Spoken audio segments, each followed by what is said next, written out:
जय हिंद। अब देखिएगा अब तक का जितना डाटा जो रिजल्ट आया है आपकी रनिंग को लेकर के वो मैं आपको दिखाता हूं। काफी जगह का डाटा जो है वो आ चुका है। इसके बाद में जो रहेगा शाम तक आएगा वो हम एकदम जो है शाम को जो वीडियो आएगा 7:30 बजे उसमें जो है वो एकदम क्लियर कर देंगे। फिलहाल में जो डाटा आया है वो आप एक बार देख लीजिएगा। यहाँ पर आप देखेंगे 22 तारीख यानी 22 फरवरी और आज का ही ये डाटा है, मतलब लेटेस्ट है। अब आप यहाँ पर आप देखेंगे ये डाटा में क्या लिखा हुआ, देखिए लखनऊ का जब पहला बैच दौड़ा था जिसमें कि 175 मतलब 175 कैंडिडेट्स ने रनिंग लगाया था, जिसमें से कि 22 जो लड़के थे वो फेल हो गए थे। ठीक है, यानी पहले बैच 175 का था, इसमें से जो 22 लड़के थे वो फेल हो गए।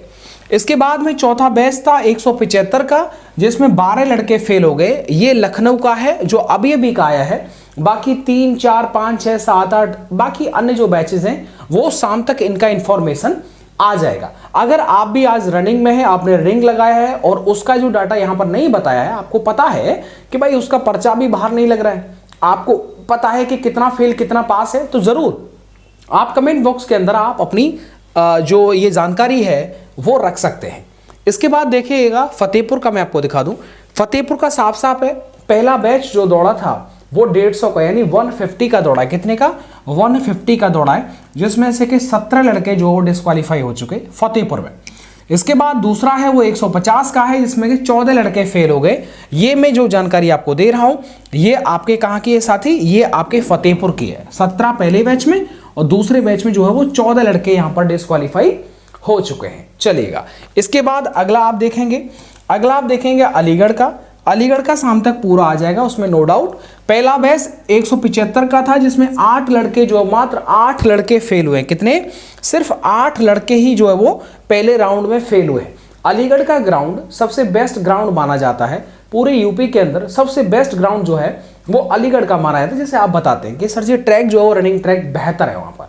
इसके बाद देखिएगा तीसरा 175 जिसमें कि 13 लड़के डिस्क्वालीफाई बताए गए। तो 175 में से 13 ये तीसरा और पहले में सिर्फ 8 लड़के फेल हुए, ये अलीगढ़ का। अच्छा, एक चीज देखी होगी आपने कि अलीगढ़ का आप कभी का भी डाटा देख लीजिएगा, अलीगढ़ में बढ़िया ही रिजल्ट देखने को मिलता है। ज्यादा उसमें डिस्क्वालीफाई वाले जो होते हैं ना उसकी संख्या नहीं होती है। इसके बाद देखिएगा कानपुर, पहला बैच 150 का था जिसमें 15 लड़के फेल हुए। ये आपके द्वारा बताया गया कि सर जी तीसरा बैच 150 का था जिसमें 19 लड़के फेल हो गए। ये कानपुर का है। कहां का है? कानपुर का है। ठीक है, तो आपके पास में जो जानकारी आ रही है आप उसे शेयर करिएगा ताकि शाम को जब वीडियो आएगा तो उसमें आपकी जानकारी को भी जो वो शामिल किया जाए। अच्छा जी, इसके बाद आप मिर्जापुर का देख लीजिएगा। मिर्जापुर का जो दूसरा राउंड था 150 का उसमें 14 लड़के फेल हुए थे और चौथा राउंड 150 का था जिसमें 17 लड़के फेल बताए गए। ये आपका मिर्जापुर का है। कहां का? ये मिर्जापुर का है। ठीक है, तो अभी तक सब में आपने देखा तो अलीगढ़ जो है वो ठीक रहा। इसके बाद में अब आप गाजियाबाद पर आ जाइएगा। गाजियाबाद आप देखेंगे तो गाजियाबाद में देखो पहला 175 का था जिसमें 17 लड़के फेल हुए। ठीक है, इसके बाद में बताया गया कि दूसरा बैच 175 का था जिसमें 19 लड़के फेल हो गए और तीसरा बैच 175 का था जिसमें 23 लड़के फेल हो गए। ये गाजियाबाद का डाटा है। देखिएगा, मैं क्लियर कर देता हूं। जैसे जिसका पीडीएफ आता रहता है तो पीडीएफ की जानकारी जो यहां पर टाइप हो जाती है, उसके बाद में जो आपका रिव्यू आता है जहां पर आपने रनिंग मार दिया है वहां आपको पता है कितना फेल कितना पास, तो उनको भी जो यहां पर शामिल कर लिया। जैसे यहां पर ये 2 पॉइंट जोड़े हैं, पहला दूसरा, ये दोनों ही पॉइंट जो वो आपकी जानकारी के आधार पर है। तो जो भी जानकारी आपको दिख रहा है, आपको पर्चा आप साइन कर रहे हैं तो आप एक हाथ पे लिख लीजिए इतना क्वालिफाई है, इतना नॉट क्वालिफाई है। ठीक है, तो जानकारी एकदम सटीक जो है वो आगे तक बढ़ती चली जाएगी। इसके बाद आगे देख लीजिए। चलिए, ये खत्म हो गया, मतलब अभी तक लेटेस्ट जो जानकारी आई है वो सिर्फ इतनी ही आई है। अच्छा, इसके बाद में एक चीज मैं जरा कहना चाहूंगा आप सभी से कि यहां पर देखिएगा कल की वीडियो आपने देख रखी होगी, उसमें एक्स सर्विसमैन के बारे में बताया गया था। एक्चुअली में देखो कल की वीडियो को कुछ आधा देखा है, किसी ने पूरा देख लिया है तो उसको समझ में आ गया है।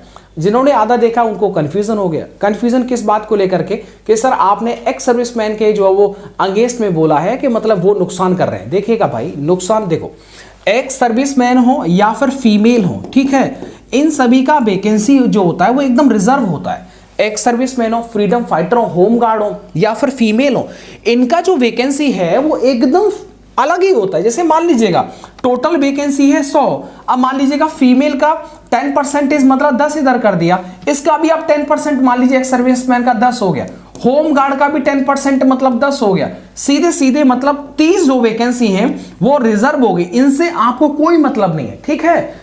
जिन जिन को रिलैक्सेशन मिलता है, होम गार्ड, एक्स सर्विसमैन या फीमेल, इन सब का वैकेंसी आप भूल जाइए, इससे मेल का डायरेक्ट एंट्री का कोई लेना देना नहीं होता है।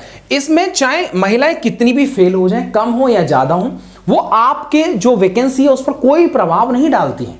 तो जो कमेंट आए थे उनका मैंने रिप्लाई आपको दिया था, और आगे भी मैंने आपको ये उस चीज में, उस वीडियो में मैंने क्लियर किया था कि उनका वैकेंसी जो होता है वो आपको डिस्टर्ब नहीं करेगा। काफी विद्यार्थियों का जब झांसी का रिजल्ट देखा तो उसके बाद में कहा गया कि सर जी एक्स सर्विस मैन जो बहुत ज्यादा फेल हो गए या फिर बहुत ज्यादा पास हो रहे किसी किसी जगह पर, तो वो आपकी वैकेंसी को प्रभावित करे। भाई बिल्कुल प्रभावित नहीं करेंगे, यस ना, उनका वैकेंसी रिजर्व होता है। मेल इसका, फीमेल का, होम गार्ड का, इनका अलग ही होता है, समझ रहे हो ना, इसका वैकेंसी रिजर्व होता है, उसका परसेंटेज होता है, तो वो अलग हो गया। अब 10 में से आपका कितना बच गया, 30 इधर चला गया, 70 बच गया, अब 70 पर आप फाइट करेंगे। इसके अंदर जो डिस्क्वालीफाई होगा या पास होगा, फेल होगा, वो जो है वो प्रभाव डालेगा आपकी वैकेंसी पर। ये वैकेंसियां जो होंगी ये आपकी वैकेंसी पर कोई प्रभाव नहीं डालेंगी। तो आई होप कि आपका कंफ्यूजन दूर हो गया होगा।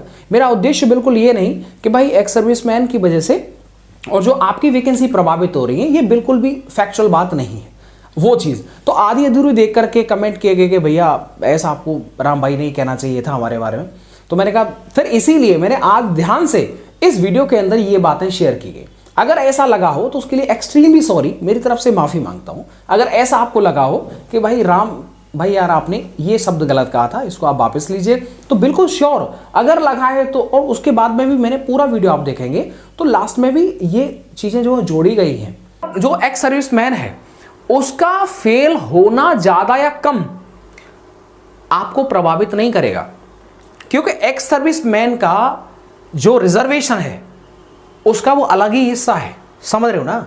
टोटल वैकेंसी में महिलाओं का वैकेंसी हटा दीजिएगा, सोचिए कि महिलाएं बहुत फेल हुई हैं तो आपका रिजल्ट प्रभावित होगा, ऐसी बात नहीं है। एक्स सर्विसमैन कितना भी फेल हो जाए वो आपकी सीट डिस्टर्ब करेगा, ऐसी बात नहीं है, क्योंकि उनका अलग रिजर्वेशन है। जैसे मान लीजिएगा 100, अब उसमें से मान लीजिएगा 10%, ठीक है, तो 100 का 10% कितना होता है, 10 होता है, यस ना। तो 10 जो है ना उनकी सीट है, उसमें आगे पीछे खाली रहेंगी बचेंगी, वो अलग इशू है। तो यानी उनके लिए अलग अलग से जो है वो सुविधा कर रखी है, चलेगा। इसके बाद ये फतेहपुर का मैंने आपको बता दिया। सीधी बात है कि ये जो freedom fighter ex serviceman female, इनका वैकेंसी ही जो होता है रिजर्व होता है। इसके बाद जो बचती है वैकेंसी वो आपकी होती है, उसमें फेल पास अगर ज्यादा कम हो रहे हैं तो वो प्रभावित है, उस चीज को आपको समझना है। बाकी इनका कोई भी आपकी वैकेंसी में कोई भी इंटरफेयर नहीं होता है। आई होप के सारे डाउट जितनी भी प्रॉब्लम थी वो कंफ्यूजन दूर हो गई होगी, इसीलिए मैंने डिले नहीं किया। जैसे ही अगला वीडियो जो ये शूट हो रहा है इसमें ही आपकी कमेंट को ले लिया, ठीक है। और एक्स सर्विसमैन बड़ी चीज होती है, देखिएगा पहले तो ऑलरेडी सर्विस किए, उसके बाद में एग्जाम क्वालिफाई किया, उसके बाद में फिजिकल को भी बेहतर रखा, उसके बाद में यहाँ पर आकर के अब देखो दो तरह के चीजें होती हैं। जैसे मान लीजिएगा एक सर्विसमैन ऑलरेडी नौकरी किए और उसके बाद में दो तरह के होते हैं। एक तो होते हैं बिल्कुल फिट होते हैं, ठीक है, जैसे ड्यूटी से एकदम जो है ना छोड़ करके आए, उसके बाद में एक होते हैं अनफिट टाइप, मतलब जो होता है वो अपने शरीर का ध्यान नहीं रखते। अब दोनों ही एक सर्विसमैन है, एक ने तो अपना फिट एकदम पढ़ाई लिखाई भी कंटिन्यू रखा हुआ है, इधर एक है जिन्होंने पढ़ाई लिखाई से दूरी बना ली और अपनी फिटनेस पर ध्यान नहीं दिया, यस ना। तो फेल कौन होगा, अनफिट वाले होंगे। जो फिट हैं वो तो फिट हैं भाई, यस ना, तो उनका तो कोई दिक्कत नहीं होगा। अब सीधी बात है कि एक उम्र भी होती है और उसके बाद में ऐसा नहीं होता कि भाई अगर नौकरी नहीं मिलेगी तो भाई क्या हो जाएगा, सब मैं बर्बाद हो जाऊंगा, ऐसा नहीं है। ऑलरेडी उनकी पता है जो आपका जो अरे नौकरी के बाद में पैसा आता है पेंशन, वो भी जो होता है इनका चालू होता है। तो ऐसे में इतना ज़्यादा सिरदर्दी नहीं होता कि नहीं जी हम तो मर ही जाएंगे, ऐसी स्थिति नहीं है। उन्होंने बहुत कुछ अपने जीवन में देखा हुआ है। तो कुछ लोग होते हैं जो कंटिन्यू रखते हैं अपना जो भी फिजिकल है उसको कंटिन्यू रखते हैं, वही है जो यहाँ पर रनिंग क्वालिफाई करते हैं। तो बस ये वाली बात है। आई होप कि कोई भी किसी भी तरह की जो है वो ऐसी कोई मन में आपके बात नहीं होगी, और अगर फिर भी है तो मैंने बोल दिया, एक्सट्रीमली सॉरी उसके लिए, अगर ऐसा आपको लगा है कि राम भाई आपने जो है ये गलत बोल दिया था, चलेगा। मिलता हूँ आपको नेक्स्ट वीडियो के साथ में। बाकी जो भी डाटा आता रहेगा शाम को आप बताते रहेंगे तो मैं आपको शाम वाली वीडियो में जो है उसमें ऐड कर दूंगा। बाकी इससे संबंधित अन्य कोई जानकारी है तो मैं समय समय पर आपको अपडेट अवगत कराता रहूँगा। चलिए मिलता हूँ आपको नेक्स्ट वीडियो के साथ। वीडियो को देखने के लिए आप सबका बहुत बहुत धन्यवाद। वीडियो को लाइक, चैनल को सब्सक्राइब कर लीजिएगा।